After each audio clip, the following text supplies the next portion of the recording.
Greetings, everyone, and welcome to episode 31. Yes, number 31. We officially have one. If you wanted to listen to every day of the month, 31 episodes of the Creative Outlet Podcast. Today is December 13th. It's a Friday the 13th, 2024. My name is Brandon, and I have not been on here for a long time. We've had quite a journey getting here, and I keep using this we intentionally. I'm actually not including the audience when I say we because I have to introduce ourselves to someone new. Please take it away.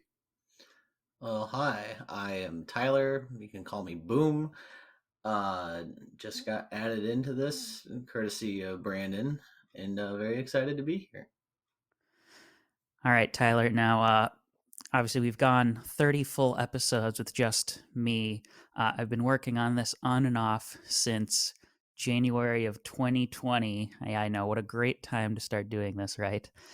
So I think the people have a pretty decent idea of me and who I am. So why don't you give the fine listeners here a bit of background on you? You know, what do they need to know if they want to get the essence of Mr. Tyler? Well, I will keep it as short and sweet as possible. But I've been playing video games basically since I was 8 or 9. Started initially actually with the Game Boy Color of all things, playing the OG Super Mario Bros. Deluxe on that. I was actually previously an editor and a personality host for a different YouTube channel a few years back, which has since kind of gone down the wayside, but it is what it is. It happens. Um, and just to give people kind of a rough idea of my tastes, some of my favorite game series include the Fire Emblem franchise, Pokemon, Ace Attorney, Persona, Legend of Zelda, a lot of Nintendo in that case. The favorite games of all time in order are probably Legend of Zelda Twilight Princess, Persona 5 Royal, and Hades. Well, and I think the audience, considering in 2021, I made a whole little mini series because I was going to be going back to college that fall.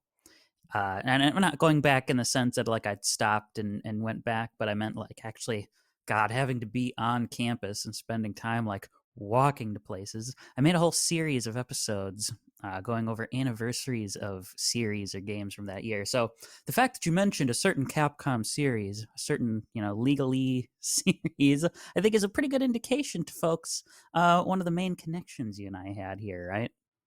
Mm. And I know, like, when we first met, like, one of the first few times, it was like we were talking Ace Attorney, and that's how I ended up kind of getting involved in this, so to speak, indirectly at first. Um, but yeah, that Ace Attorney connection basically kind of snowballed our friendship in a very fast way. Um, but sidebar, I actually was very upset recently because I had lost my copy of Ace Attorney Investigations for the Switch, and I couldn't Ooh. find it anywhere. I did find it yesterday, and it was buried in like a bunch of papers that I had to sift through. But I don't know why it was in there. But thankfully, I now have 3 physical copies of the Ace Attorney games on Switch now because I have Investigations, I have the Apollo Justice Trilogy, and I have the Great Ace Attorney Chronicles all on Switch now physically. I'm just missing the OG trilogy, but I think that only has the Japanese cover art, if I remember right. So there's not like an English version of it, at least not a official one. Yep, no English art for the Switch one. The funny thing with that is there is an English art for the PS4 version. So, Hmm. I don't know how that version got an English box art, but no other ones did, but whatever. It Sometimes might that's have just how been it goes. Yeah, it might have just been like one of those things when they were mass producing it that was initially going to the Japanese market before it went to anywhere else. So they probably didn't think about it going that far initially. And then the rest of them are like, well, we probably want an English copy at least for North America and Europe. And I know I had actually looked into it yesterday. there's apparently Etsy covers that are essentially the English version of what that would be, which you can get. But I don't know. I'm not really splitting hairs on this one. As someone who's owned the Ace Attorney games on multiple platforms this long, it's just I really like the franchise. I'm very happy. I do have to go back to Ace Attorney Chronicles though, because I'm only through the second case on that one. Ooh, yeah, and you know, I've said many times that game is a very polarizing game. I am someone who is uh, hmm, I'm not a gigantic fan of the first game. I think the second game is a lot better. But you know, I know there's some people who really think that duology is like one of the best like entries overall in the series. So, you know, I can't get too mad at anyone who likes it a lot. Mm-hmm. But let's talk about some of that stuff again, just to get a little bit more background for folks here. Uh, Mm-hmm. you mentioned, so you did say you've made content in the past. And I think you mentioned it was some kind of let's play type deal. Uh, what was it? What was that? We were so meta with our name back in the day. So for a few months we ran this where it was four of us. It was a buddy of mine from college and then two of his streaming friends that we all got together and um we were doing literally a channel that was called Atypical Let's Play, as in atypical in the sense of it's not your usual Let's Play. Well, see, that's kind of, so it's atypical as in one word. It's not an abnormal let's play. It's typical, but also like it's a little not typical at the same time. Is what you're saying? Yeah, I straight up was the one that coined the name, and I had to do a little convincing, but eventually they were all on board with it. But no, the channel just kind of fell off because I got to a point because I was also editing for that, and I was not the smartest when it came to managing my time. I'll be completely honest. I would do the editing like in one day, so I was doing essentially 12 hours of work for no Ooh. pay. Like I enjoyed it, don't get me wrong, but it's like when you have so much that you want to do in such a short amount of time and you also have like your other obligations outside of your hobbies and your other projects, it comes to be a lot. And this is also when like I had a weird instance where like my buddy was actually hosting my computer at his house because my I was living with my parents at the time and I did not have internet there and they still don't have internet there actually. So now I live in a house that I'm able to like reliably do whatever I want, but I'm also just trying to kind of get the rest of my life in order first before I even make a attempt into other content again. Like I do miss like Twitch streaming. I do miss making videos, but I'm very content right now otherwise. Like I don't feel like I have to go and do that again right now.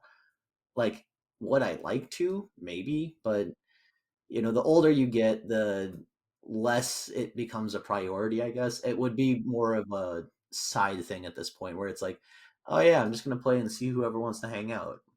And that was kind of how I handled my Twitch stuff for the longest time too. It was just, whoever was available and I just, played to whoever was there. And thankfully my now girlfriend actually is uh she was one of the biggest supporters when I was doing it, and now basically I'm just a one man audience with her where we'll just play games together in the comfort of our own home. And I'll be honest, that means more than trying to get like hundreds of viewers on stream anymore.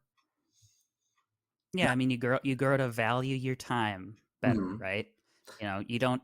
It'd be cool in theory to see that big number of people, but you know, kind of like I know a little behind the curtain for people, and I was going to talk about this more in the next episode. I started crafting the notes in the last little bit before we started recording, but you Mhm. know, thinking about maybe some name changes. But like even with this, for me, it's like, you know, if I get a bunch of people to listen, great. If I don't, at the end of the day, this is just a way for me to talk into a microphone, which is something that I happen to enjoy doing, right? And if you can't just get joy out of that, you know, can you get joy out of anything else in life? Mhm. Another thing. So you mentioned. So you have some of, like your favorite games. Mhm. Again, pulling back the curtain a little bit, we have some notes here, and one of your very most favoritist ones in the Zelda series is one that I haven't gotten into, but that would be Twilight Princess, and I've seen it's kind of polarizing game. So you know, what would you say to convince me that it's one of your like why is it one of your favorites, and why should it be one of mine? So for me personally, before anything else, like going into the game, I genuinely love the game because I have a very big personal attachment with it. It was the first game that I think I bought with my own money, and it was at the end of the GameCube's life cycle, and then it was like the start of the Wii cycle. So I got the GameCube version from Walmart years ago, and I still have the original copy to this day. Um, but it is also the first game that I ever 100%ed.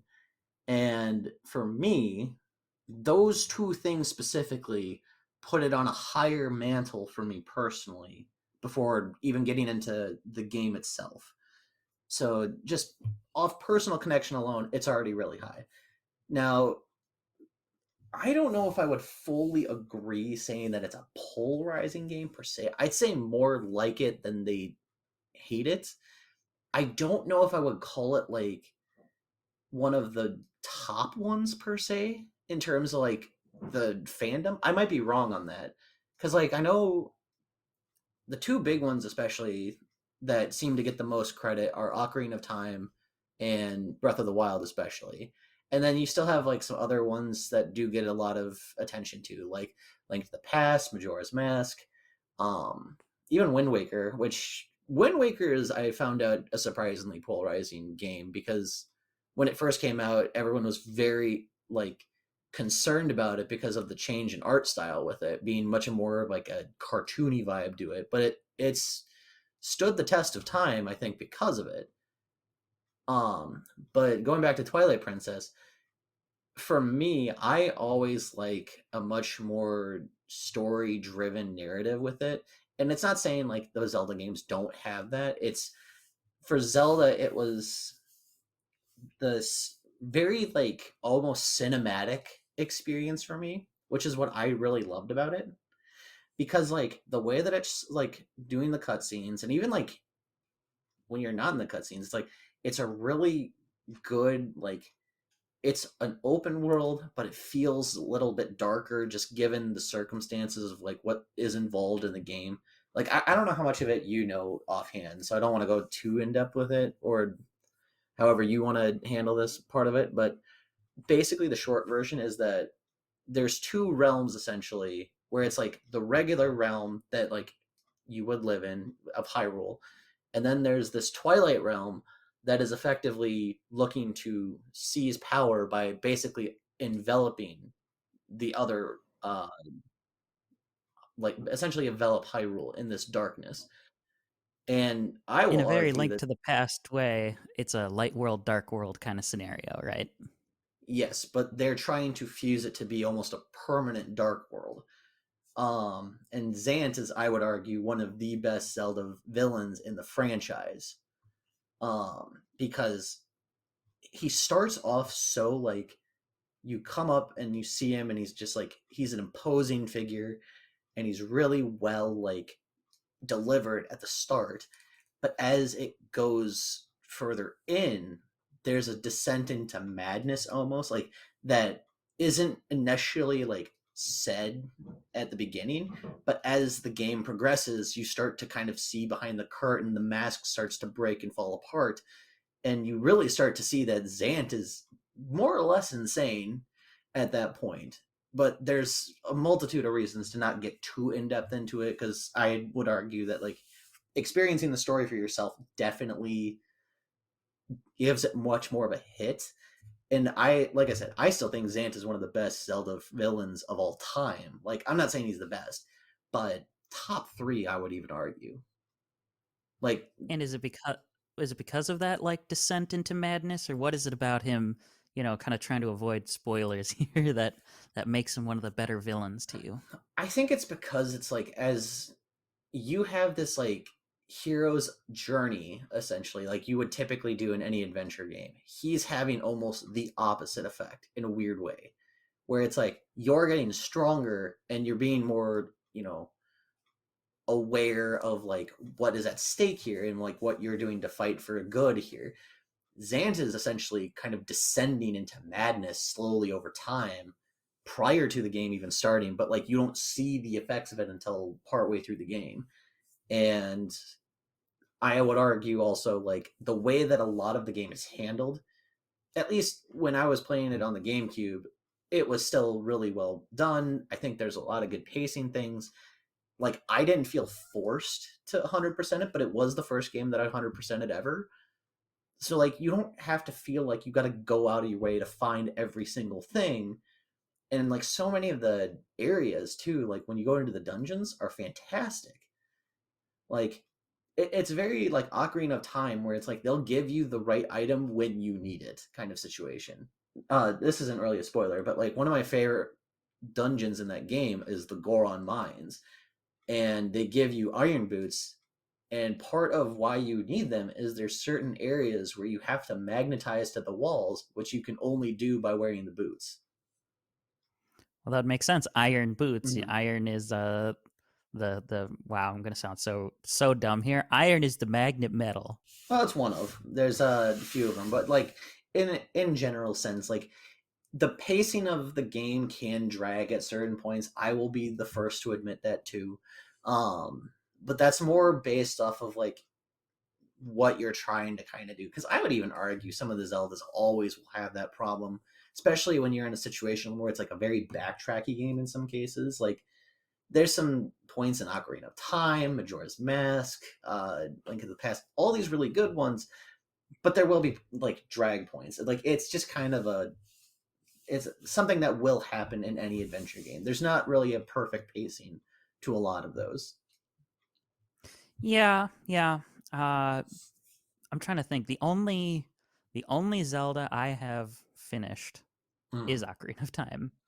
That's actually one Um, of the ones I have not yet, if I'm being completely honest. I've started it, but I haven't gotten a chance to finish it yet, just because like I was also trying to play it on an emulator at the time, and it was really hard to do on mouse and keyboard. So I just decided I was gonna play it when I had the chance to, basically, properly. yeah, definitely. If you're playing the N64 version, that's one of those ones where you really like. It's one of the games that really benefits from having an actual N64 controller. Mm. Now I played the 3DS version, Mm-hmm. uh, and I liked having the extra little button for because you get 4 item buttons, and the ocarina is its own button in Mm-hmm. that game. You don't have to assign it to one of your items, and it kind of streamlines things. On the whole, I enjoy the game, but it's been a long time since I've come back to it. I have actually concluded over the years that I am more of a 2D Zelda person than a 3D Zelda person. And I think that's becoming increasingly rare as time goes on. I don't think that's inherently wrong, though. Like, I think the thing that I still get confused by personally is, you just brought it up. It's like 2D Zelda versus 3D Zelda in a way, but like say games, they're not exactly 2D, but they play like 2D. Like the best examples I can think of right now are the newest Zelda that came out. I forget what that one's called. The one with Zelda as the protagonist. Echoes of Wisdom. Yeah, thank you.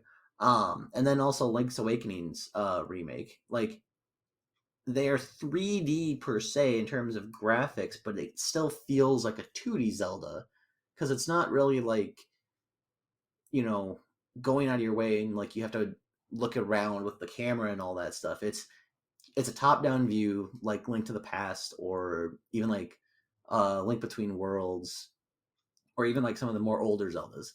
And I think depending on how you want the story told, it definitely works.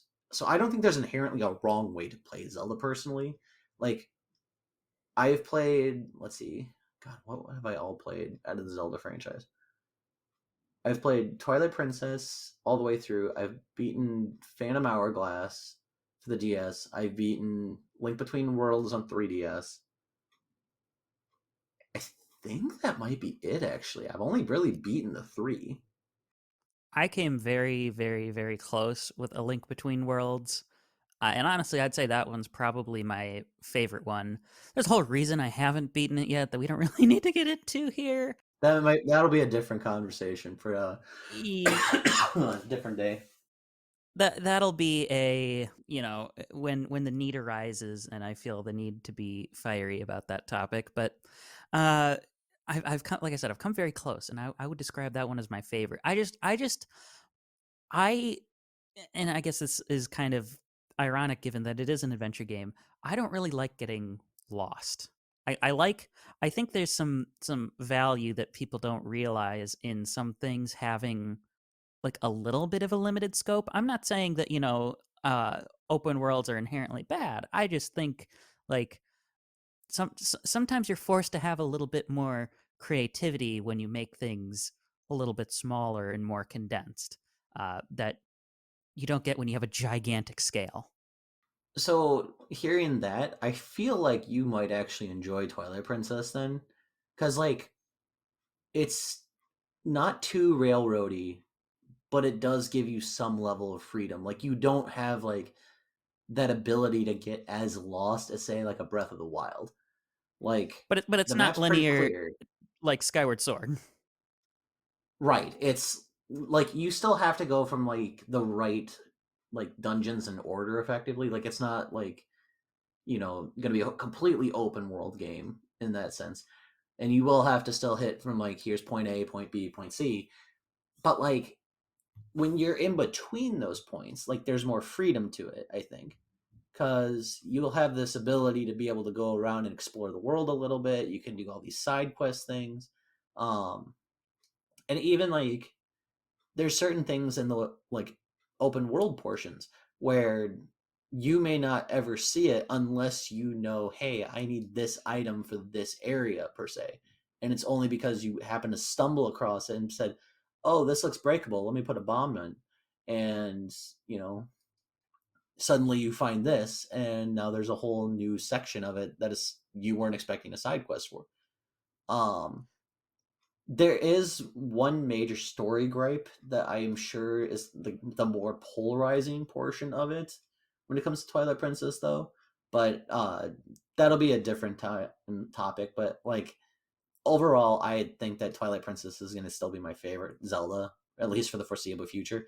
Um, Persona 5 Royal actually almost overtook it, if I'm being completely honest. Like I've beaten that game twice, and I am absolutely in love with that game because I beaten the OG Persona 5 and then I beat Royal a few years ago, and it was actually like halfway through a third playthrough not that long ago. Um and Persona And 5 that takes some dedication. That's a long RPG. is about 120 hours give or take, and that's if you're going very in depth on it.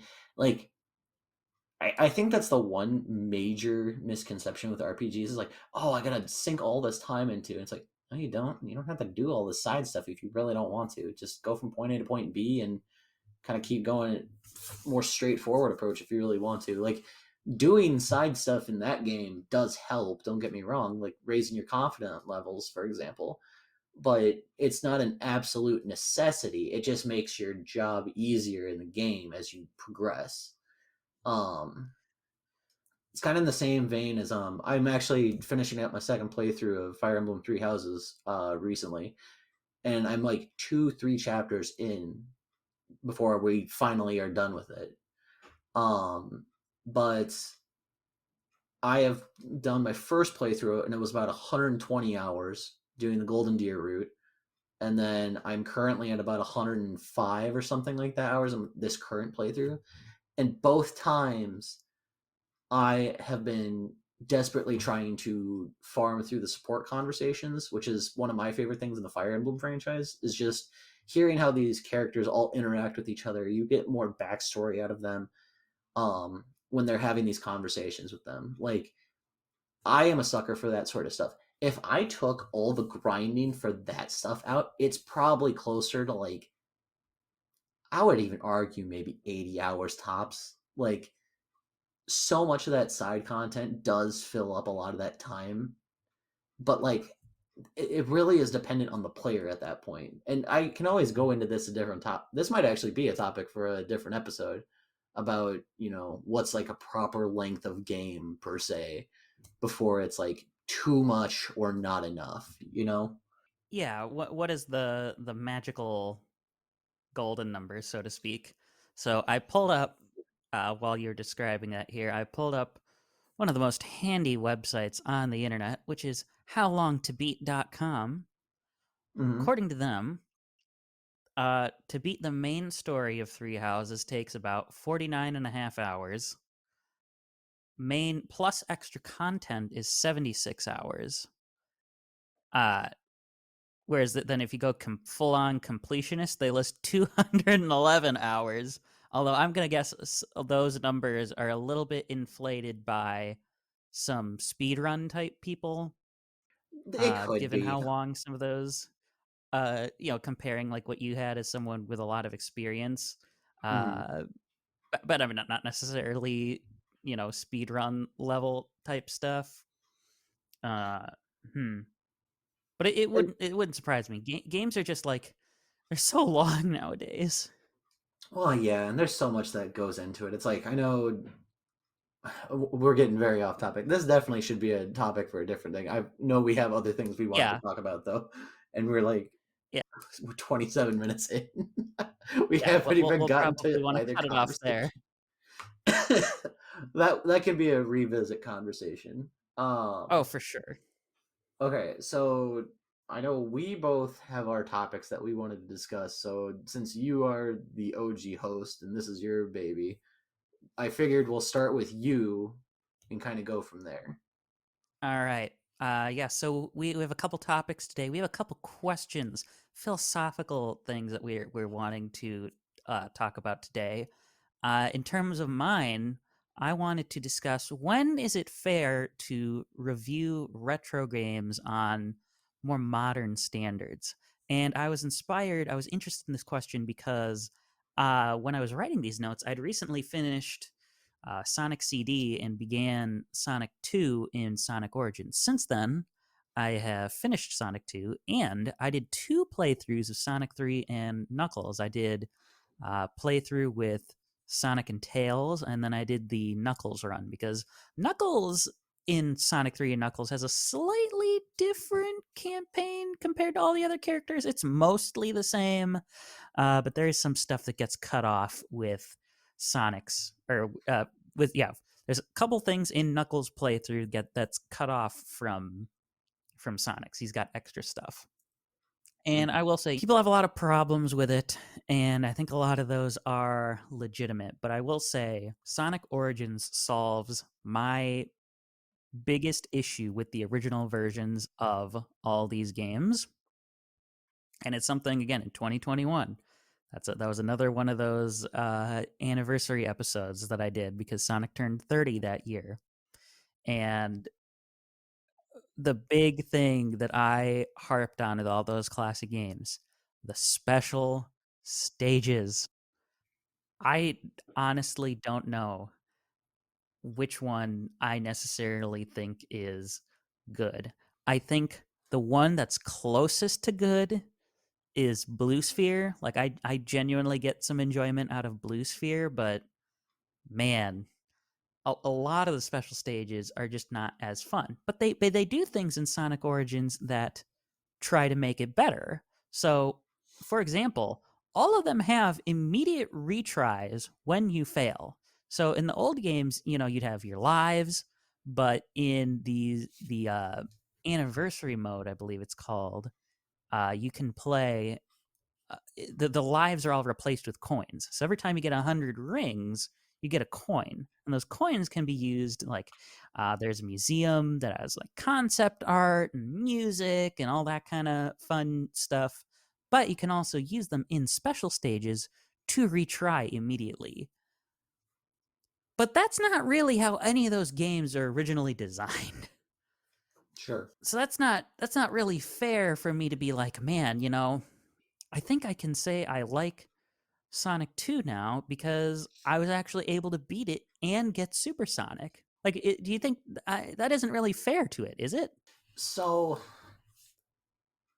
To start with the direct question first, my argument is it's not fair to judge older games by modern standards in the same way it's not fair to judge modern games by retro standards, if that makes sense. Well, I think on its face it kind of makes sense, but uh, I don't know who would necessarily judge a modern game by a retro standard. Like, elucidate that more for me. So, let's start with the first part of the conversation here is in my head, if you're judging an older game, let's take the original Mario Brothers, right? If you're going to judge it on modern standards, so it's not a fair comparison to me because a lot of these retro games, like I would say anything pre 2000, for example, they have this primitive design choices because at the time they were limited to, what was able to be done on those systems at the time. Even like something as elaborate as like the PlayStation, for example, still had limitations. So judging, like say the original Crash Bandicoot by modern standards is going to be a little weird because they had hiccups with it being on an older console. And I'm going to get a lot of flack. I don't think graphics are as big of an issue when it comes to games. There are plenty of games that look like crap that still are really fun to play, or like they're purposely design choiced to look a certain way. So like if we're gonna sit here and tell me, oh, but you can literally see the pores of this character's face, I'm like, I don't need that level of immersion. Like it's not that big of a deal for me personally. Like, is it nicer to look at? Sure. But I still appreciate, pixel art graphics or cell shaded graphics or um even if it's just like a black and white game, like the Return of the Obra Dinn is black and white pixel and it still looks great. Like if someone was able to make that back in like the 90s, it would still hold up and it would still probably run on those like later consoles if they did it properly. But when it comes to judging it by today's standards, I don't think people realize it's like every game franchise that exists has a starting point. So, like going back to the Mario Brothers example, OG Mario Brothers, great game, but when you have, there's obvious exploits because, like, plenty of people have sped through that game. Like, I know I have. I've been able to beat that in like, what is it, like 6 levels or something like that, just because you can get to the warp zones and stuff like a lot faster, and like that's just part of the design because they left secrets in there. Um, I think it'd be 8 levels: 1-1-1-2, 4-1-4-2, and then all of World 8. all right, so 8 levels, but I can't judge it in the same way as like say a Super Mario Odyssey or a Super Mario World even, or not Super Mario World, Super Wonder? Mario Wonder, excuse me, because these games are designed where the original Mario Brothers is effectively the spine of this, if that makes sense. Because every Mario game has a like at least a deep root into the original. So if anything, these games become an extension of expression because now we have, some of the greatest Mario games, even going back as far as like, Super Mario 64, which was heavily influential in so many of these future 3D games for even just Mario 3D games. I can still judge Super Mario 64, and if I judge it by today's standards, it does not hold a candle to like Odyssey or even Super Mario 3D World. No, no, no, it does not. That's probably one of my hot takes. Not a really big fan of the original Super Mario 64. I did complete it, not one of my favorites, but I think this is getting into I think it's getting kind of an adjacent but just as important conversation because essentially I think what we're getting at here is there's a difference between critiquing a game because well, like by modern standards and saying it's aged, you Mm-hmm. know? Like because I would say like a game that like to use your example of Mario 1, right? It's got 32 levels. Mm-hmm. And in that sense, it's a little archaic, Mm-hmm. you know? We would expect more content today, but I can't really judge the game based on the technological limitations of the NES. Mm-hmm. That's not fair to it. Uh, in that same sense, with this particular thing, it's really more like I'm praising Sonic Origins as opposed to praising Sonic 2 or Sonic 3, right? Like they're still perfectly good games, but I think, you know, would I enjoy Sonic 2 as much if I were forced into, oh man, I lost all my lives and now I have to use a continue and I only have so many continues and once I use these all up, I'm screwed. I'm back to the title screen. Mm-hmm. Like am I just in a sense am I either I hesitate to use the word spoiled by the modern day because I think I that's kind of where I question like, well, some of these changes that they've made in Origins are these not the way that they would have wanted to design these games back in the day anyway, but they just couldn't for one reason or another? I think that actually is a very good point to hit on, like the whole conversation of should we be even judging retro games by modern standards? Because effectively, how I'm hearing this is you love Sonic Origins. That doesn't tie in per se to Sonic 2 and Sonic 3, at least the originals. So, and like kind of going back to the 60 or the Super Mario 64 example, when you play the original, there's definitely going to be hiccups, and it's pretty apparent. There's a reason that game is sped run because the glitches are part of that effectively, and people found ways around exploiting them to figure out how fast can we beat the game, and that's great. That's a form of expression that a game like can have. Um, but how you kind of described it is it's like you don't really have like an opinion on the OG Sonic 2 and 3. You have more of an opinion on how you played it in Origins. And it kind of goes into this other conversation of how there are plenty of these, you know, companies that like when they remake or, try to improve upon certain franchises, we'll say, they want to find ways to improve the game for everybody involved. So the word spoiled isn't necessarily wrong here.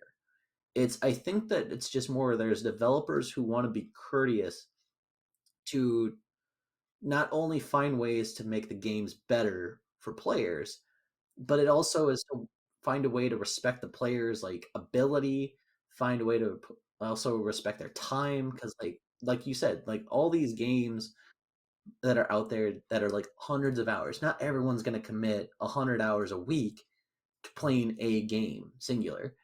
Like it's just not possible, at least for some people. Yeah, I Um, mean that's basically 4 days straight. And who well, has that right. kind of time? And I think that's the thing is that what we have to really look at these types of games when it comes to like let's keep using the Sonic Origin example. Um, it's a modernized take on these older Sonic games. It's for a new generation. It's not necessarily meant to be for the older generation entirely, but the older generation can at least appreciate it because this is something they grew up on, even if it's not the fully, same type of game. It's kind of like when you look at like say a car from like the 70s, for example. Like let's take a hear me out. Yeah, a retro old school car. So if you can picture something like a Ford Mustang from the 70s and then a Mustang by today's standards, they are not the same car, but they are the same line. It's the same kind of principle here of when you are remaking a game or finding ways to improve said game, you keep the spirit of that alive from the original. And kind of going with the car example, like the modern Mustang does still have that spirit as the older generations did. And then with these games that are remade, as long as they're not completely like changing up the formula to certain degrees, like then I feel like it's okay. But if you're going to play the modern iteration of it, judge it by the modern day standards. But don't be surprised when you go back to the original Sonic 2 or Sonic 3 and it feels primitive because that's what it was. Like being a guy in my 30s, I have seen decades worth of games that have been released, played, loved, and then suddenly we come back, you know, even 10 years later and there's an improved version of a game, whether it's the next one in the series or it's a remake, and then you go back to the original one, it feels very like lacking. And Yeah, but in that same way, right? We just got a few weeks ago here that Sonic X Shadow Generations, which by the way, I am one of the many people who will have to point out terrible name for the game. But I don't know that people would say the original Sonic Generations necessarily feels archaic, and no, and it's a 13-year-old game. no, I'm not saying like, I think as the generations have progressed, they've had a better way to preserve some of these older games in terms of like that you can still go back to them and they don't feel as primitive. Not everyone has, I'll be frank. Best example I can probably put right now from me personally was the Borderlands franchise.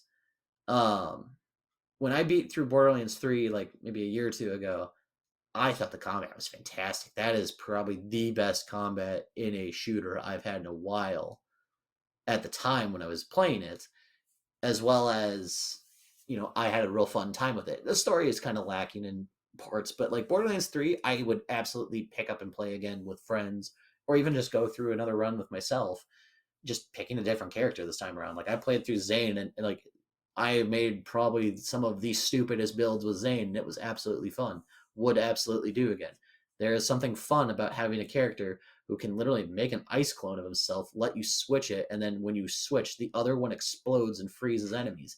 That is something that is a level of creativity in combat I would never have considered, and I absolutely appreciate Gearbox and all them for being able to do that. Um, but if you go back to like the original Borderlands, it's so archaic. It's so like clunky. It does not feel good. Like, and that's I think just a part of the time with that one. Like Borderlands 1 when it came out was great. It was different because at the time shooters all kind of roughly played the same. But when you go from 3 to 1, 3 is so much more like creative in its abilities. It's got really good movement options to feel like a more modern day shooter.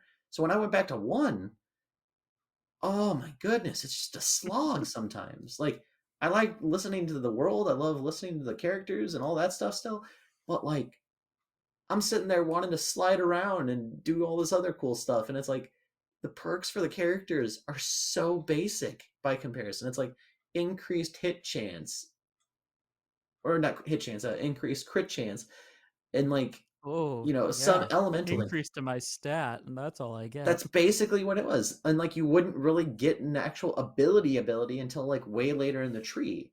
Mm-hmm. Whereas like three's whole tree system, it like let you branch it off into ways that you could kind of like double dip in some areas, but it gave you this like freedom that actually showed the combat being different based off of your choices. Not, oh, I have increased, crit chance on headshots, so I'm gonna be a sniper build kind of thing.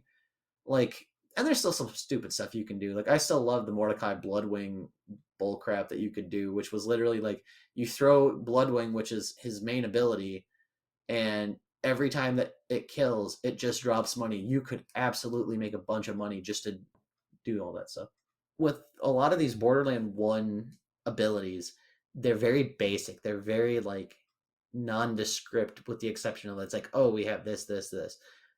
But then you go to something like even two had a lot more freedom, pre-sequel had a lot more freedom, but like they're still games you can go back to because their combat is much more noticeable with those abilities. Whereas one is like it really doesn't feel that much difference. Like, yeah, I'm shooting harder or I'm doing elemental damage. Like I have not really seen anything in my gameplay that's like changing or feels like it's changing, at least from my perspective of it. But like I will absolutely go back and play two and pre-sequel because they have clear indicators of like the choices I made and my abilities affect my gameplay. And three has it cranked up to like 11 because like it's such a much more fast-paced shooter by comparison. Right. So to me, it's sounding like the thing that you'd wanted was almost like you wanted more moves. You wanted more ways to do stuff in addition to those stat changes and increases, which is funny because in some ways this is like a precursor to another conversation we're going to have because this is very similar to problems that I had with a certain other game that I played this year, and that's definitely a conversation I want to have. Uh, Right. I won't go too far into it, but it's a certain N64 RPG, and Mhm. there's only so many of those, so you can take a guess as to what game I might be talking about. Just a smidge. But I'll finish my Mhm. point up here and then we can move on. But I was looking up the reviews for Borderlands 1. The Game of the Year edition that released in 19, so only 5 years ago for context, is an 8 out of 10. And I think this was pre Borderlands 3 coming out. So, like, it's still saying it's a good game. It's not trying to, depreciate it there. But it's like if you kind of go from like a newer version and then go back to the originals, you're gonna probably view it in a lesser light. Whereas someone like me who beat Borderlands 1 first and loved it growing up, I have at least that ability that I can still, stomach it even with like the slower combat or just the kind of basic abilities. Um, but I prefer finding ways to be able to improve on originals, but we want to judge those by the modern standards rather than, oh, we're going to do, a modern review take on all these older, like pre GameCube games. Like, that's not fair. Like, they would probably look at something like Eternal's Darkness, Sanity's Requiem in a lesser light because it's like part of the gameplay in that is the scares where it's actively messing with your uh psyche because it's like doing these things like it looks like it's messing with your volume on the TV. But like if you don't have a CRT TV, it just looks Mhm. stupid. Well, or even then in the day, I'm sure it might look stupid because it looks like it's changing the volume slider, and you're like, "That's not how the settings on my TV look," Yeah, which it isn't fair to it. and that's a product of the time. That's not like, something like I'm sure you could modernize it. Don't get me wrong. Like, showing like say if like they ported it to Steam, it's like you could definitely make some scares that are right up there, like a blue screen effect or something to that degree. But like, Well, and I'm pretty sure blue screen was one of the ones in the original too, so that'd fit perfectly. so I think to kind of put my final thought on it, I think if we're going to judge games, regardless of the era, we have to view it from the perspective of when did this come out? And in the sake of like, remakes and all that stuff, it's fine to like look back and see how much it's improved on the original, or in some cases made worse. Um, that could be a conversation for a different day, but review the modern version of it by modern standards, and then if you want to go back to the original, realize like where it was. Like a game that was in the 80s or 90s is not going to have all these elaborate bells and whistles, but it will still give you some nice, moments of like, maybe you found this secret thing that you didn't know was there. Like I still get happy every time that I find an accidental one-up mushroom in the original Mario Brothers. So I think to me it almost seems like what you're saying is the way we should approach these is, let's say you're doing a review of Sonic CD. Mm, That should be a review of Sonic CD, and then later on, let's say you're reviewing, just to throw another example of a game that is in Sonic Gems Collection, mm, you should review Sonic Gems Collection, and like a subsection of it is Sonic CD. You're not, and in that sense, you're not necessarily critiquing the like the level design of Sonic CD. You're critiquing, like, okay, in Sonic Gems Collection, uh the load times are very different, and like the cutscenes, compared to like the Sega CD version, look a heck of a lot better. And mm, in that sense, it's like that makes it a better version of Sonic CD to play. But mm. also, you have to play it depending on the version you get. Actually, that might be a GameCube exclusive. I don't think so. I think there's a PS2 version.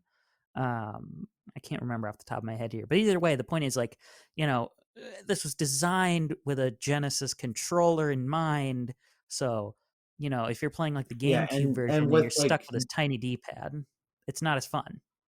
right, But that's not on Sonic and like CD. yes, right. So and I think you also have to view the specs of the console you're using too. Like if you're gonna play something like okay, this is a good example. A buddy of mine actually recently just bought Wild Arms for PlayStation 1, but Mm. you can play it on the PS4, for example. And I think on PS5 if you just get it from the online store.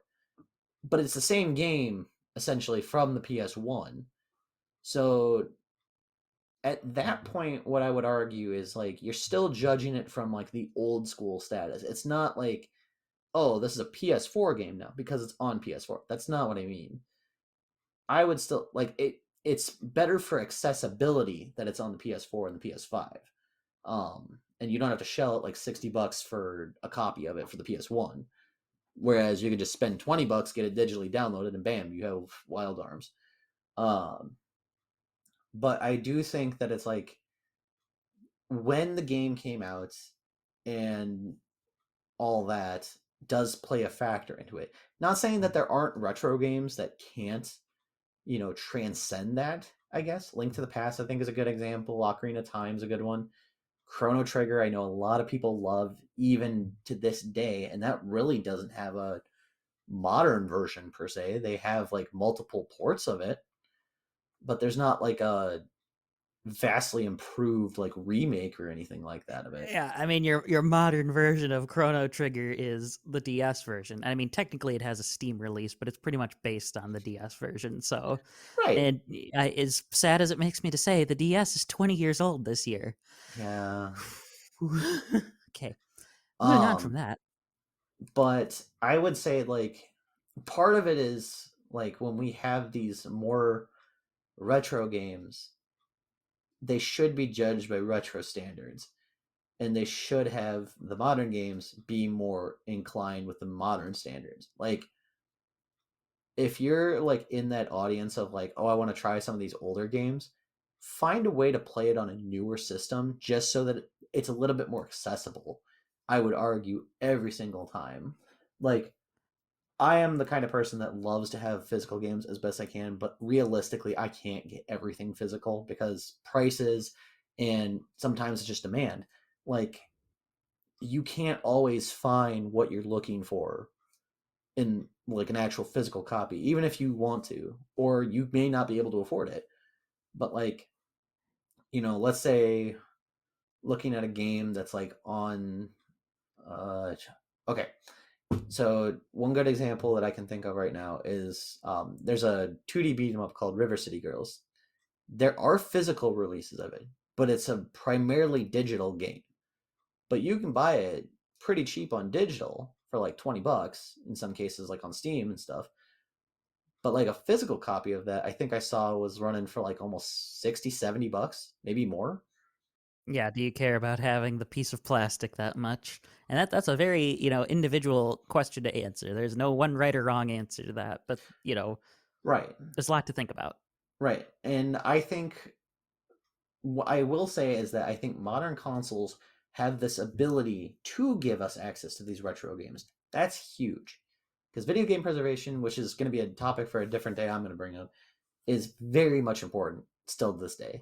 Because how many games will we lose if we don't find a way to bring them back in some form, even if it's emulated?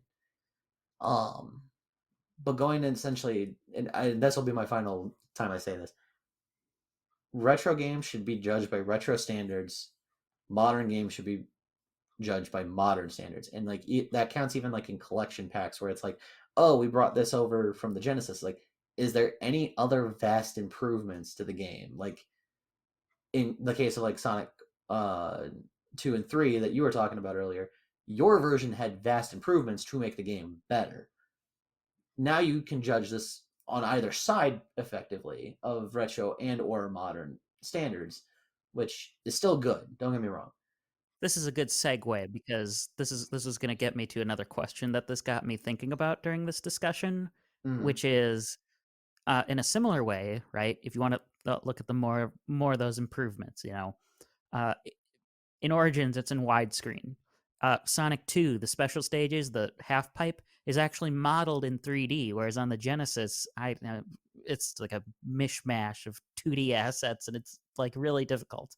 Yeah. Uh, you know, things feel more realistic to finish in that sense. It's got a whole new character in Amy Rose if you have Sonic Origins Plus, which the physical is always Sonic Origins Plus, is my understand. Actually, no, I think it's Sonic Origins is on like the disc or the cartridge, but you get a download code for the Plus DLC.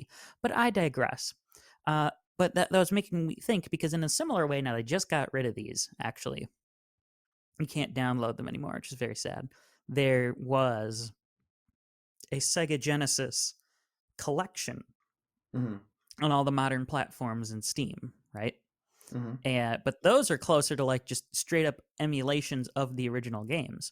So that's making me think too that maybe part of what I'm getting hung up on here is maybe there's a disconnect in evaluating a remake versus a because in the case of Wild Arms, I would think it's just like a straight up, you know, have a couple bucks and or give me a couple bucks and it's the PS1 ISO, right?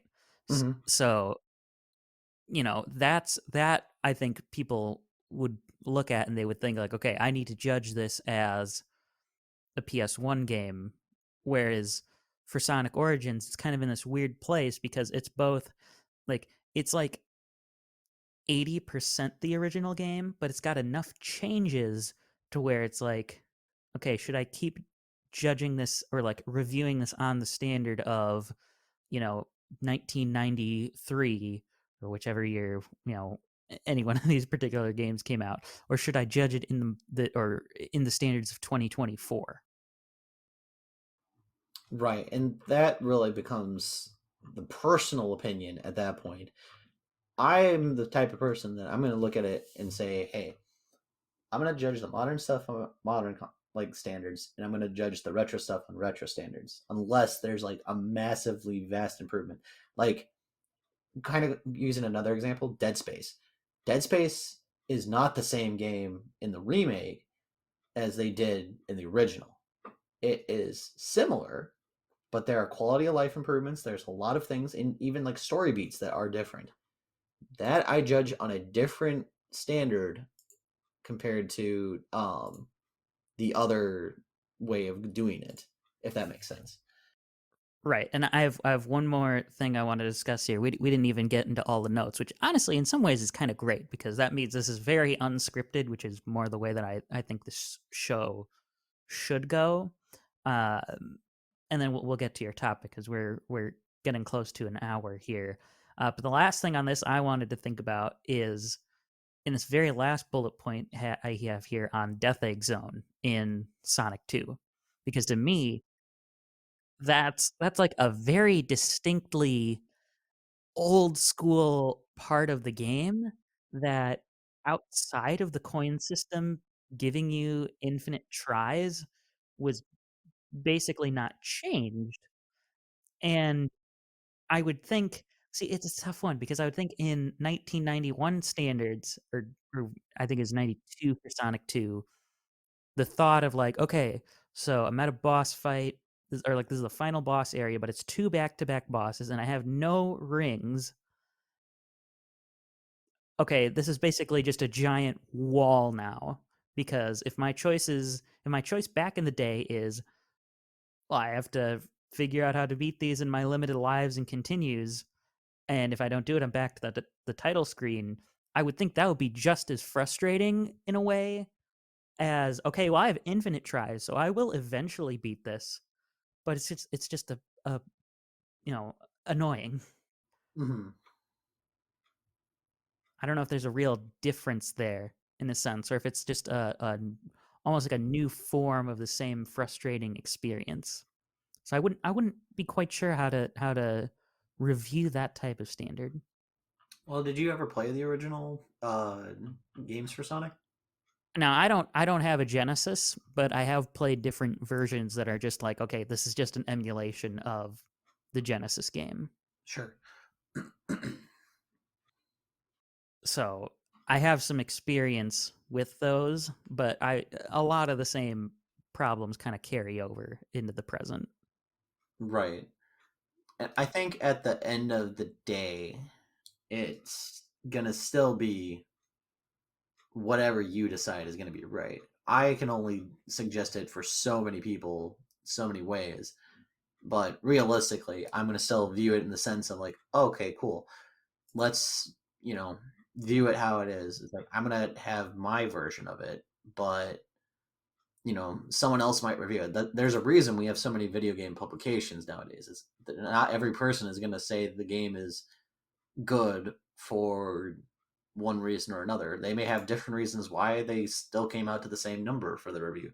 One might view it as a 5 out of 10 and one might view it as a 9. It's always going to come down to the person who's reviewing it.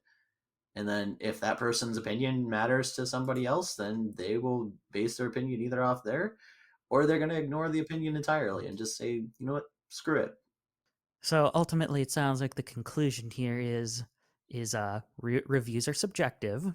They're Mhm. at the end of the day that one person's opinion, and even though like it seems like there should be certain objective standards in terms of like we've concluded, uh, you need to look at an old game as an old game. You need to look at a new game as a new game. But Yeah. sometimes those lines get blurred. Uh, but you should probably more lean on some of the way things were done in the past when at all possible. Does that seem like a good summation here? Yeah, I think that's about the best that you're going to get on that one. Is at the end of the day, it's like, I will always say it that first. Review games based off of when they came out. And if it's something that is vastly improved, you can look at it from a more, you know, uh, modern standard at that point. But if you're gonna judge something like, say, Zelda 2 because it's not Breath of the Wild, that's not the same thing. Like that's something entirely wrong, I feel like. So yeah, and I we could probably count how many times I said this already. Just judge the modern games by modern standards and judge the older games by retro standards. Like, You said last time would be the last time you'd say that. yeah, and then we kept going into it, and like we still haven't even gotten into my topic yet. Well, speaking of which, why don't we segue into that? What do you have to present to us today? Show the class, Tyler. Okay, so this is a topic that I was not initially going to bring up when I was trying to figure something out. But I was recently thinking, like, with my girlfriend, she's been kind of on a Sims kick recently. And it got me to thinking, like, what makes simulator games so fun to play? So when you say simulator, what kind of there's a lot of different types of sims. I think that could be kind of broad. So what kinds of sims are you thinking of here? So, what I'm going to argue here is I broke it down into three different parts because there are a few of them that are like they all do play to some degree differently. Like they're all in the simulator genre, but it's like these are subgenres for me. So like I broke it down to like essentially job simulator games, life simulator games, and walking simulator games. And I'm going to start here with like the job ones because those seem to be the ones that have picked up the most popularity as of recently. Um, Especially with two of them that seem to be constantly making the rounds, being Power Wash Simulator and Supermarket Simulator for whatever reason. And a lot of people really like these games. I haven't heard of the supermarket one. I've heard of Power Wash, but not Supermarket Simulator. Supermarket Simulator came out like maybe a month or two ago, and it was very bare bones. Like it wasn't like anything special. But the thing was, it's like you went in and now you're in charge of the supermarket. Like you're in charge of ordering, you're in charge of, licensing certain products that you can sell, you're in charge of inventory, like you are in charge of everything that goes on in that store. And like I played it and there's a weird like feeling with it, for lack of a better word, where it's like you kind of just get into this rhythm because it's like this is what you're doing. And this is coming from someone who has worked in retail before. I would never want to do this regularly as a job, Yep, yep. at least not more than I have to. But in this case, so are you like more of an employee, or because to You're me the it makes manager. you're You making are it you're basically the the manager. manager. Yeah. But So you're in some ways the big cheese. quite literally. But the thing is you're the only employee at the beginning, and you have like two shelves and a checkout cart. You are literally like this literal box of a store, essentially. And then as the game progresses, you can hire more employees, you get more space to the supermarket, you get more licensing for food, but like you have to still try to figure out how to expand your store. And like it's pretty expansive in terms of like how big you can make said store. You know what this is reminding me of? One type of game that you didn't write down here, but I think is very much connected. This is Mhm. like an even more realistic version of a tycoon game. Like your Oh roller yeah, coaster tycoons and your zoo tycoons and all those. Like you're put in charge of a business, but you don't just have all this money. You actually have to start a business effectively. yeah, and like you actually bring up a good point with the tycoon games because like I wasn't even thinking by like the older standards. Like I was like thinking some older games, but not that old. Um, but that's a good example too of like the job simulator stuff. But like other games that I know personally that are really popular are like the farming simulator games, and for whatever reason, the truck simulator games. Like it's so weird to me that like because like I know people Learn who how to like drive a semi without having to get your CDL. right, but the thing is that people genuinely love these games. Like they have literal DLC that lets you go to other places that aren't initially in the game. There's like a Euro Truck Simulator and an American Truck Simulator, and like there's so much massive like DLC that you can put into the game. So it's like, but people really seem to enjoy just driving around and exploring. Just that's their thing. It's kind of the same thing as like people who really like the Microsoft Flight Simulators. Like that's another example. And I think when it comes to those types of games, I actually put a few notes on what I think personally that it is. So with the job simulator games, I think it comes down to three main things. Each one of these I have like 3 points that I'm trying to get across on it. With the job simulator games, I think there's a level of like freedom that people like to have that you can kind of here's the rules of what the game has for you. Now go ahead and do what you want. Like there are sometimes like limitations because X, Y, Z reasons. Like, you're not going to build a vertical supermarket, but like that there are options that let you be able to do this stuff. Then there's something like I think it's like this level of pride as like you're making these things bigger. So like kind of going back to your tycoon example, you can physically see the park getting more expansive with new rides, new attractions, new things that you can put in for the people who are coming in. And like you get this level of pride that like you now have this being able to expand, and you are the one that created this. Like, that creation gives you this sense of pride, if that makes sense. Well, see, but that's interesting because I one of the neat things I think about this type of simulation genre is those couple of things are in tension with each other. Mm-hmm. You because you have the freedom to, like you said, make skyscraper mart. Yeah. You can make a really tall supermarket, and but unlike in real life, if you started a business and you did that, there wouldn't necessarily be real world consequences of that. You wouldn't have people being like, yeah, I'm not going to the store where the produce department is on the third floor and the meat department is on the sixth floor. But in the game, you can do it and just kind of see what could happen. But in that same sense, you could also completely play the game straight. Mm-hmm. You talk about pride here, right?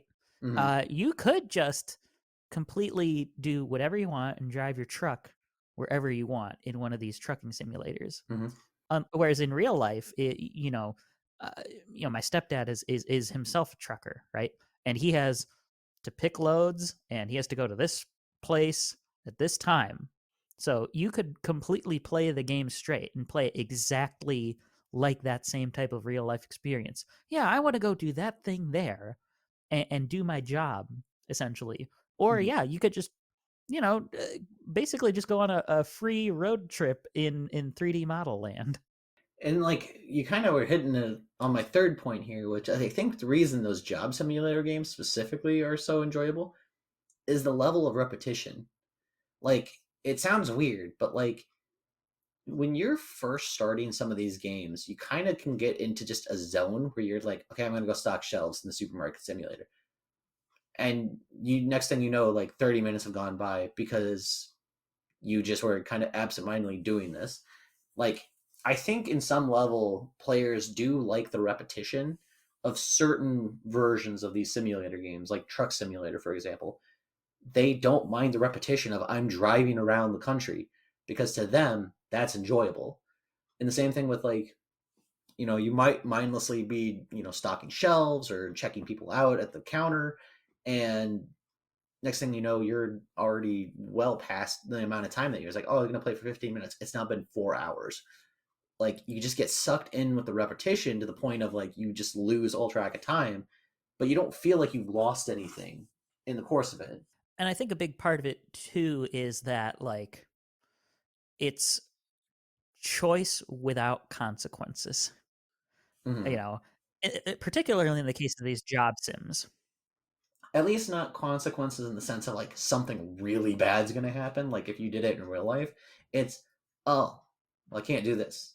Okay. Right. I can drive the truck off the bridge here and see the bridge get destroyed, but I'm alive. Mm-hmm. Okay, so I want to try to get through these other two before we run too much out of time here. So another one that I brought up was like life simulator games. So I'm keeping this kind of as a separate category because it's like, yeah, it's job simulator and life simulator games can kind of fall in the same category a lot of the time, especially with a couple of the examples I'm going to put in here. But I always look at the life simulator as it's like there's more to do outside of like the initial objective.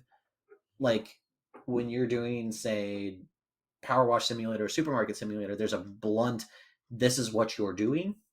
There is nothing else to expand on that. Now, going into something like The Sims, Animal Crossing, Stardew Valley, and even the 2 Point series, there is more in there, I think, that it's not just you're doing all these repetitive tasks or anything like that. It's you're literally creating more, like even more so than like in the job simulator games. There's a much more like level of freedom and creativity that like you don't have in a job simulator game because it's like, Animal Crossing, you can redesign the island in New Horizons quite literally however you see fit. If you want to expand it, if you want to make hills, if you want to make lakes, you can do that. Stardew Valley is you can literally rotate through your crops as you see fit. You can go explore the world. You can date random people if you really want to. And then in like The Sims, that literally gives you this whole freedom to essentially just play God the entire time, where you can make your friends and family as Sims, and then you can also have them do whatever you want. You can essentially create the life you dream of in Sims, however you see fit. Right. In Stardew Valley, you're not like it's essentially, I mean, okay, it's not quite farming simulator because it's obviously not nearly as realistic, but it's almost like if you took that with a lot less realism and added on, oh no, you can actually go home and have relationships and do other stuff too. Yeah, and I would probably put dating simulators in this category, but I put it heavily lower on the list. That's like a whole subsection. I don't have the time to go into those right now. But kind of going to what you said too, touching on the final point is like I think there's this sense of immersion that they like because you feel like you're part of the world then, like in Animal Crossing or in Stardew Valley, for example, because you're playing as the character who's in this world and you get to have all these decisions that you make. And even like the Sims, you're going to have that level of like immersion too because you can create yourself and put you in that world. And I think that's a huge thing for those types of simulator games. Like just having the ability to put yourself in a world, even if you're not physically like seeing it through your own eyes, you still feel like you're part of this world. Yeah. Yeah. Now, Animal Crossing is an interesting one. I have a, I have a many years old at this point review of New Horizons. I have some issues with that game, and ironically, it's in that sense that like because I agree. I think people really enjoy the ability to have basically no limits.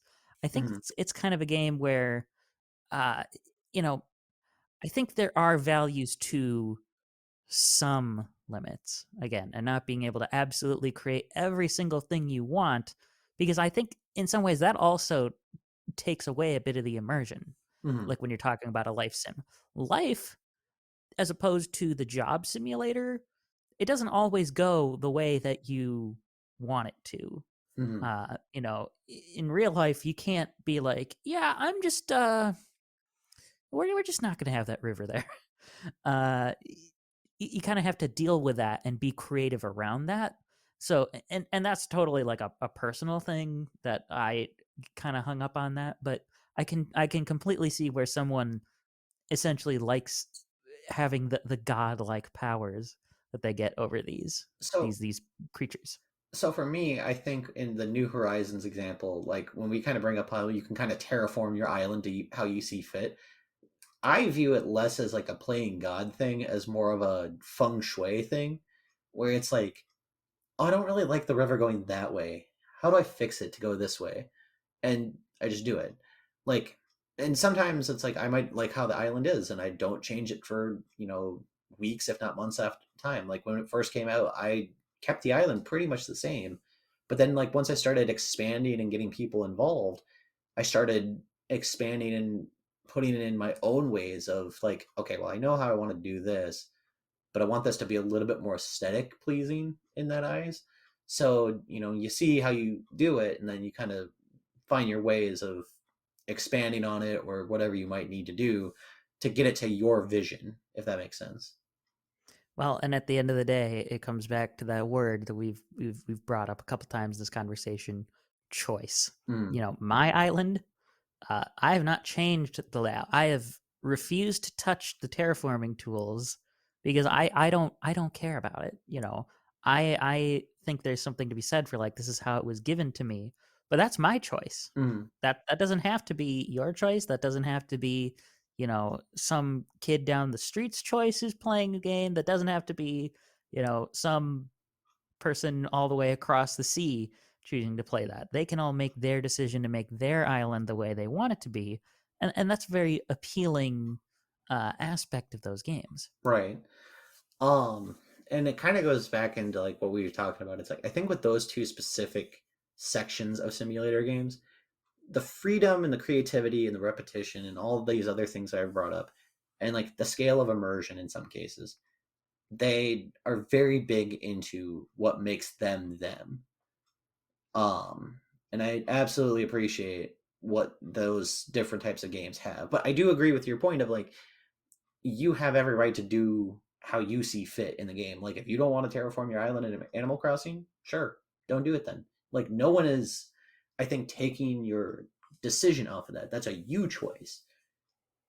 It's like all they really care about is like, hey, how am I gonna get bells for the stupid raccoon? Yeah, I want to make my house the way I want it to be, but like, you know, do I really care about changing wherever this thing happens to go? No, that's not as big of a deal to me. Right. But in something like The Sims, where you are really and truly starting from scratch, there's also then more incentive to do that too. Yeah. So the last one that I want to touch on before we leave here, um, is walking simulators. And this feels like a kind of odd subgenre, I guess, for lack of a better word. Because when someone I feel like hears walking simulator, they just are already like turned off from it in a way because it's like, oh, all I'm doing is walking. Like, I'm not saying like every walking simulator is like a winner by any stretch. I picked some really good examples of like how you do it well. Um, which the three that I want to talk about specifically in this case are Firewatch, The Stanley Parable, and What Remains of Edith Finch. Because those I think are examples of like a walking simulator not only done right, but it leaves this impact on you. So the three things I think that get a lot of walking simulators the credit that they deserve and like why people like them is that there's a super huge level of immersion in comparison to even the other two genres because you are literally the character as you play. You're in control. It's first person a lot of the time. You are in the shoes of what's going on in that world, like full stop. And I think that's the thing that like really hooks the player because it's like, okay, well, I'm in this world now. What do I do? And in those three examples, especially, you have the power of choice to tell how the story is going to go. So I think when it comes to that level of immersion, you really find a way to hook them in. And instead of keeping them on the seat of their or the edge of their seat, you actively will get to take them off the seat and put them into the action. Like this is no longer a movie. This is a full-fledged experience. Like it's kind of like in some cases borderline VR just without the headset and all that stuff. But like they're very good examples of like you're part of this world, you're part of the story. Now, what do you want to do? You are the one that's in control here. See, walking sims are an interesting one because uh, you know, uh, if I really wanted to be like over the top about this, I would almost feel like they kind of upset the apple cart. I don't know that I'd really call them simulators. They're almost more like, depending on the type of game, they're more like a different kind of adventure game. They're not an adventure game in the Zelda sense or like a point and click type of sense, Mm-hmm. because they're very story driven. I think the thing with because I would think like a simulator in a sense doesn't really have much story, but this is kind of the inverse. It's very story driven, but you're, as you said, you're like a piece of the story. And that's kind of how things happen in real life too. You know, major like crime stories or political stories don't just happen in a vacuum, and that doesn't necessarily mean you're super tied into the story. But the reason we're even able to like make stories or be inspired by stories is because there is at some point a real thing that has happened where someone thought they weren't part of it, but it turned out that they ended up being a piece of the puzzle or a big piece of the puzzle. And that's, I think, kind of what walking simulators are like a way into. So I don't know. Over me describing that, I kind of persuaded myself, oh, maybe these are simulators in a way. But it really makes you think about it because it's like I don't think there's inherently a disconnect that says a simulator can't be an adventure, you know? Yeah. Um, but kind of going into the other points too.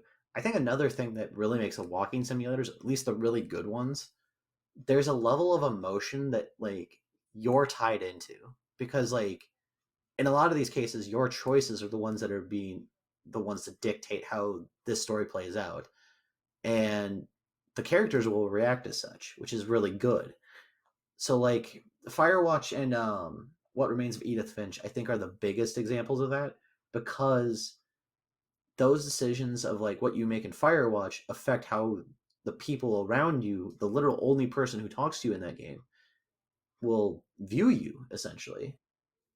Well, and that's the same thing that would happen in real life too, right? You make a decision and someone close to you or even someone who's a little bit distant from you but they kind of know you, they're going to see what happened and they're going to think like, "Oh, that was an interesting choice." Even in this case, obviously it's kind of pre-planned. Like there's only so many ways they can react. It's not the same as a real person, but I do think that would immerse someone in the world. Yeah. And then for the final point, I think a lot of these really good ones that do it, they're thought provoking. I think with how the Stanley Parable treats it specifically, the Stanley Parable is effectively a story of free will versus predetermination. Because the whole gripe of the game is you can listen to the narrator the entire time if you really want to. Because in your head, you hear, oh, this narrator's telling me where to go. That's where I should go. But then it even goes as far as saying, but what if I don't? And just see what happens. Right, and you are Stanley, so you're supposed to follow what the narrator does because he should. I mean, Stanley, he went, he did that thing, he went to Yeah. that place. I'm Stanley, therefore I should do that. But you don't have to. You Mm-hmm. can make him mad. You can get the best ending in all of video games, the broom closet ending. Right. And there are plenty of other ways that that story plays out, all because if you want to go off the beaten path. And it's this very big talk about like a story that really illustrates free will versus predetermination in a vacuum, essentially. Like, it's not saying like one is bad or the other. It's you don't really think about it until you actually have that control in your hands. Because then it's like, you might be able to like look at it from your regular life and say, like, well, I can choose whatever I want to do, but then, like, is your choice not already predetermined in some case? And we won't get too philosophical in there. But like that was a really good example of a simulator that can really make a person think. And it's the same thing with like Firewatch and What Remains of Edith Finch to a different degree, where their stories are thought provoking in the aftermath of like everything is all said and done. Like you have gone through this story. What are you feeling? Would you change anything to make it differently or go about it differently? Would it change anything? And I think those types of stories that like when they are at roll credits and now you as the player have sat down and really digested what all happened, like what is your thoughts going into that moving forward? So I would say for me personally, like I think these types of games do have a seat at the table in the simulator department, but like they are a very different type of simulator, and it's kind of in the same boat as like some of those dating simulator games too. Like you can absolutely tick off the wrong person because what you think is a correct choice for you, if you want to do that, might upset the person you're trying to date in those games. Or do you pretend to be someone you're not just for the sake of them saying yes to a date? Like, there are a lot of things that can make you think in a lot of different simulator games. Like, Stardew Valley is technically a dating sim if you really think about it. But you have to view these into a little bit of the why are you doing these, you know? Yeah, and I think the word aftermath is kind of an interesting topic to bring upon here because not all of these things, like all these intellectual ways of reading the subject in the walking sim is Mm, something you think about in the moment. It's like reading a good book, you know. When you had to make an essay on it in school, maybe you didn't think about at the time, well, why was this thing like this, but then, in the case of like Stanley Parable, it's very funny in the moment, but then you get through, you get past the laugh of like the funny comment that the narrator made about Stanley just choosing to walk off the platform, and then you think about like, well, but really, if he's been doing the same thing over and over and over, it's kind of a rational choice he might have made if he doesn't understand, if like all he knows is being a drone, and he thinks it's a way of escaping being a drone. You can see how someone would do that, even though in the moment you might just be amused by like the narrator, calling Stanley whatever as a result of it. Hmm. But yeah, I would say to kind of wrap up the conversation on that topic, simulator games absolutely have a place in gaming. I think there are very well done examples as we've kind of showcased here. I do think that there are in some cases really good ones, there's really bad ones, but they're still all being able to give you something to do that lets you still have that level of escapism that games I think let you have, that still lets you have some level of connection to a world, even if it's not the one you're currently in, you know? A simulator, like I think I agree. I think what we've uh, kind of come upon here is, we need to expand the way we look at simulators. A simulator, in its first glance, I think to someone would just be like, oh, it's letting you do a thing. And really, there is, it is still in a way a piece of art. And I would think the walking simulator, if I could enunciate, is a more direct piece of art in that it's telling you a story, but it's also like the other types still move you in a way. You're moved to, in Animal Crossing or in Stardew Valley, you're moved to think about like, oh yeah, this person's birthday is coming up, or this holiday is coming up, and so now I feel the need to make sure I am playing on this in-game day or this real life day because that's what they determine this character's birthday is, and so I want to be there for it. In Mm, the job simulator, you know, maybe I don't have a place or I don't care enough to want to, you know, need to use a power washer in my everyday life. But I find seeing very clean surfaces very, very enjoyable. It's very relaxing. It makes me feel good. So I'm going to use this and it's going to fulfill that need for me. I'm moved to need that. mm. But yeah, I that's all I got off that conversation. To me, that kind of sounds like we've capped this episode. We've covered this episode. Unless you have any final thoughts on other things that you wanted to share with us today, otherwise, I'm gonna get us on the train of, you know typical. Here's how you have to end a piece of content on the internet. I mean, I don't really have anything specific in terms of like final thoughts. I kind of got everything out that I needed to. But yeah, I just want to probably say thanks for at least listening. This has definitely been an interesting conversation to say the least. I'm very much looking forward to future episodes with more thought provoking conversations. Yeah, I think on the whole this has been a good episode. This has been a good preview of what I think episodes like this, where we're more like, I hesitate to say topic driven because of course it's going to be topic driven, but this is more like, this isn't timely. This isn't something uh, that we necessarily needed to talk about these at this specific time. Because I think an episode like where we talk about something that's, maybe a little more newsy in the game space is going to come across very different. Oh But yeah. it's a good, like, we've set a good foundation. We just, obviously there's kinks to work out in the sense that this is our first time doing this together. But for folks who are out there who are listening, They Oh, have I have an various. idea. I have a really stupid idea. I like the stupid idea. Okay, Do you have so an I idea know you'd like to share with the audience first? that's the idea. All Um, right. so figured we've already gone over like an hour and a half on this, but I figured let's do like one quick question that kind of ties into something semi recently, whether it's, what games are we playing right now? Like, what are we looking forward to? And I actually really want to ask this question to you because this literally just happened last night by the time this Uh-oh. was recorded.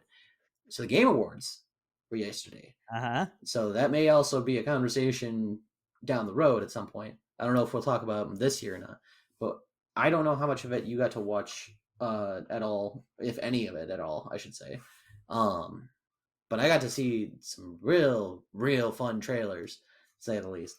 So I was going to ask to kind of tie it in with what is a game that's coming out, whether it's next year or in the future that got announced, whether it was Game Awards or recently. What's a game you are excited for? That's like a brand new one for next year. It can be anything in the future. Like it doesn't have to specifically come out in 2025. I'm gonna be honest. Right now, there's really not a lot that's on the horizon that I'm super like, oh man, I really want to play that. Mm-hmm. I will say though, on the subject of the Game Awards, one that I'm not necessarily interested in playing, but as a fan of the series, I'm just very curious to see what on earth it's going to be. Did you see Shadow Labyrinth last night? I did. That's that really weird, like I don't even know how to describe it. I saw the trailer, but I had zero idea what I was looking at with it. But it was essentially like Pac-Man and Dig Dug and like all these Namco things. Yeah, so I mean, I love classic Namco. I love Pac-Man. Um, People have noticed it seems to have similarities to the planned Pac-Man episode in the Secret Level series that's coming out Mm-hmm. on Amazon Prime. And like I said, I'm not really interested in playing it because I'm not really, going back to something from way towards the start of this conversation. I don't love getting lost, and this appears to be very Metroidvania-y, and it's a very great place to get super ridiculously lost in. Mm-hmm. And I want to know what on earth because it's also being produced by Katsuhiro Harada, who's essentially Mm-hmm. like the Tekken guy. And so I want to know what on earth is his take on a Pac-Man game, and what is this going to be? And who knows, maybe by the time it comes out, I'll be like, I guess I do have to play this because it's a Pac-Man enough, you know. Mm-hmm. I certainly that was like one of the things last night that I was just not anywhere near the realm of expecting. What Mm-hmm. about you? Is there any particular thing? And this is different because, like I said, I did start our episode 31 notes here, and I hate to spoil this for you. Uh, we're probably not gonna be around anymore in 2024. I am going to be out next week, and actually, no, I'm going to be out the next 2 weeks, and that takes us to 2025, the first That's Friday of January fine. That's fine. 2025. It's literally bringing me in. It's not going to be a smooth transition by any stretch. We're just going to have to wait and see how that goes. But to go back to the question, because this is actually one I'm very excited about. So, one of the series that I genuinely loved that I never have seen too much on outside of it is Okami. Yep. That was I could not believe when I saw that I headline. almost screamed like a little girl when I saw that trailer, and I'm like, they are not doing this right now, are they? And it was just like Okami sequel, and that was enough to get me salivating for this game. Like I don't know when it comes out. All I know is I am going to be thrilled when I have it because I have got it on two different systems. Because I have it on Wii and I have it on Steam, and I'm so jacked. I may have to play through this again before it comes out because I'm that level of excited to see a sequel for Okami coming. Like that is And not a and handheld sequel, no less. yep, and the best part, Kami is coming back for it. I'm so thrilled. It's not even funny. Oh my goodness. I'm doing everything I can to not swear right now because I don't know if you allow swearing. But oh, I'm so stoked right now for this. I do try to keep this relatively family-friendly show, but I cannot sometimes some prom things I slip cannot up. promise that I will keep it that way. Well, I can always just mark it explicit on the podcast upload service. But I yeah, will I will do my say best. I will not promise anything, but I will do my best to avoid swearing.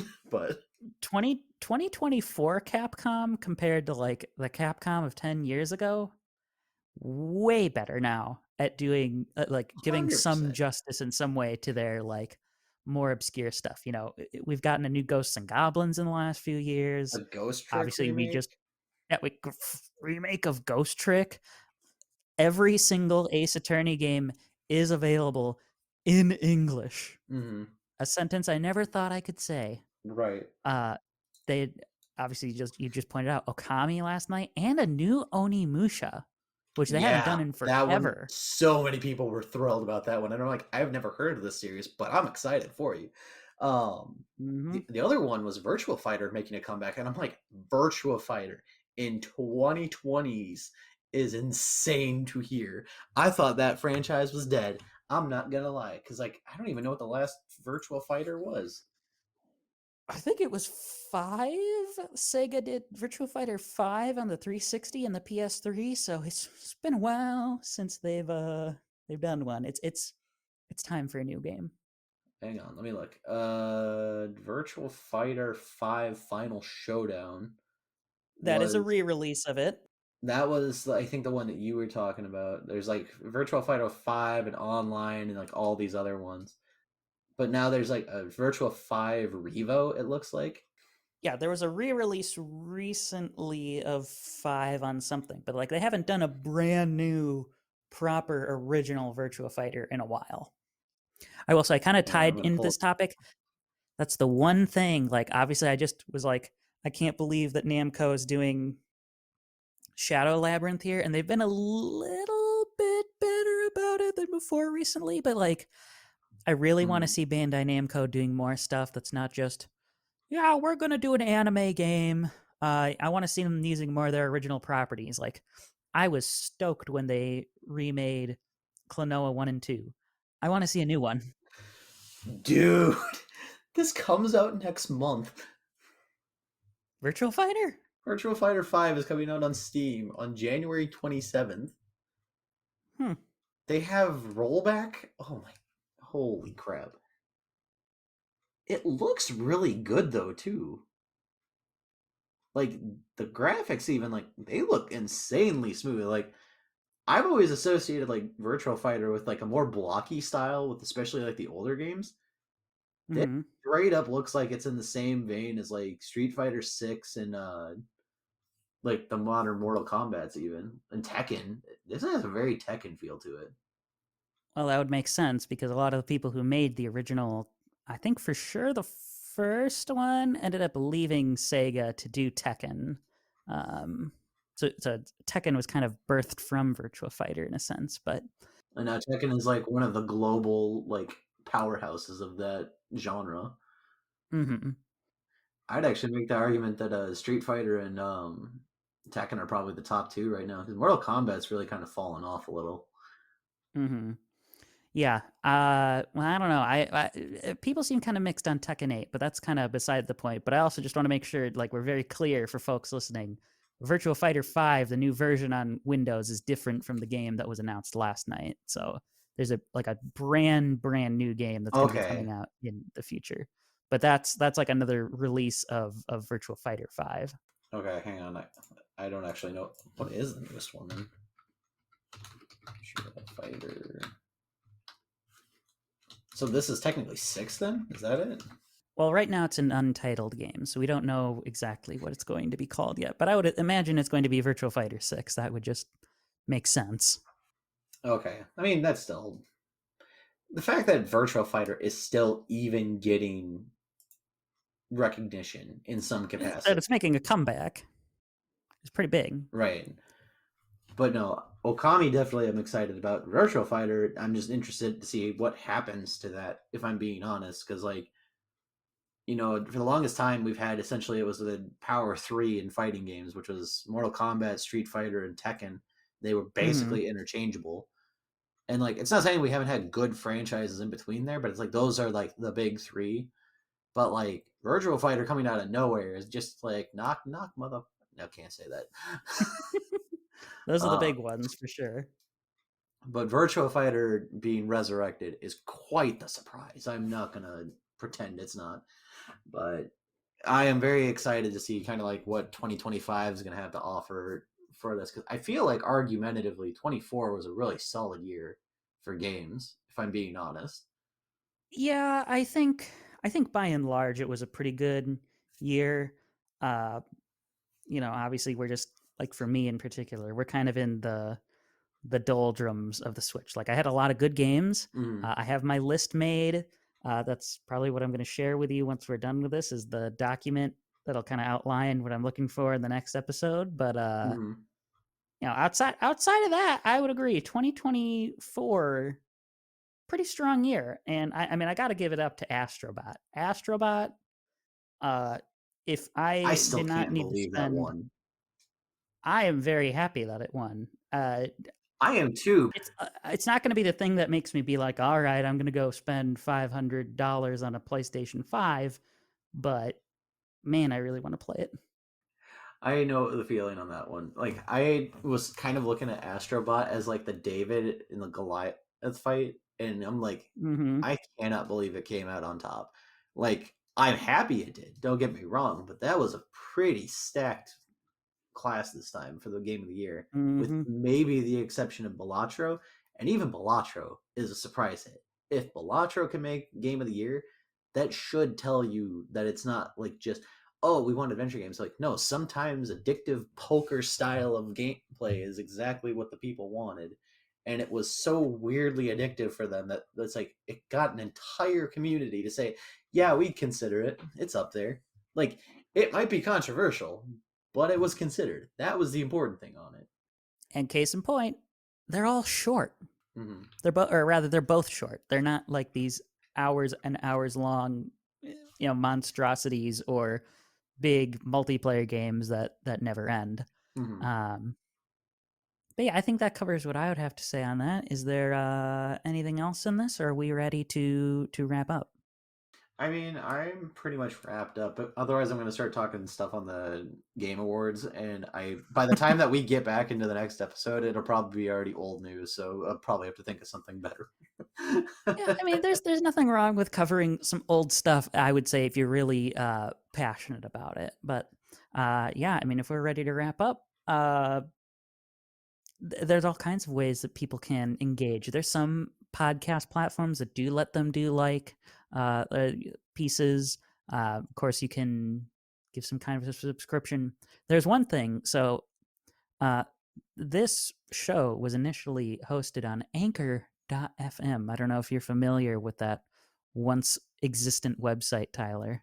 I mean, I have Stitcher still on my phone, so I can't really judge on obscure things, but Well, I'm not actually familiar with Anchor personally, but okay. Well, the long story short here, Anchor was like a podcast hosting service. It was mm-hmm. also owned by this certain company you might have heard of it called Spotify. A Mm-hmm.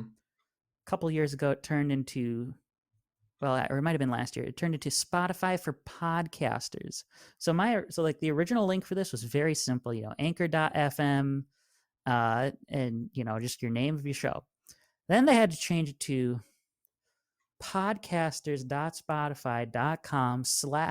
podcasters.spotify.com/pod/show, and then the name of the show, which is obviously way more of a mouthful. And then now finally, they're just integrating everything all into Spotify. So, I mean, literally, you can go on to pretty much whatever podcast platform you want and find it.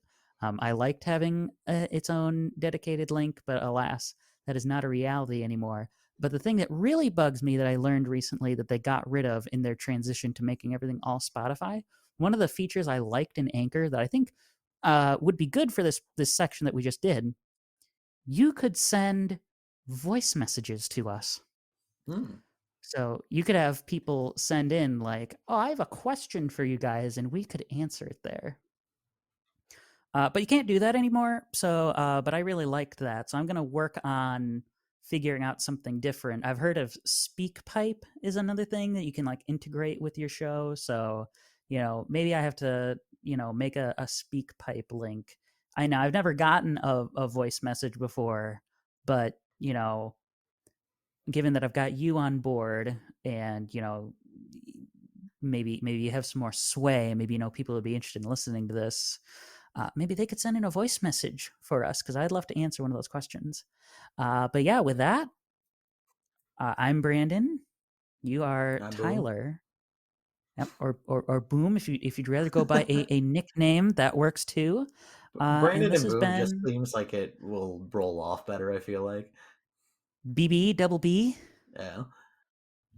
Um, yeah, maybe we'll go with that. We're workshopping some things right now. We're figuring some things out.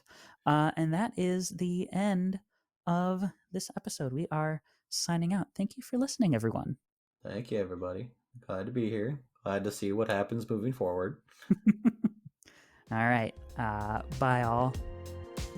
Peace out.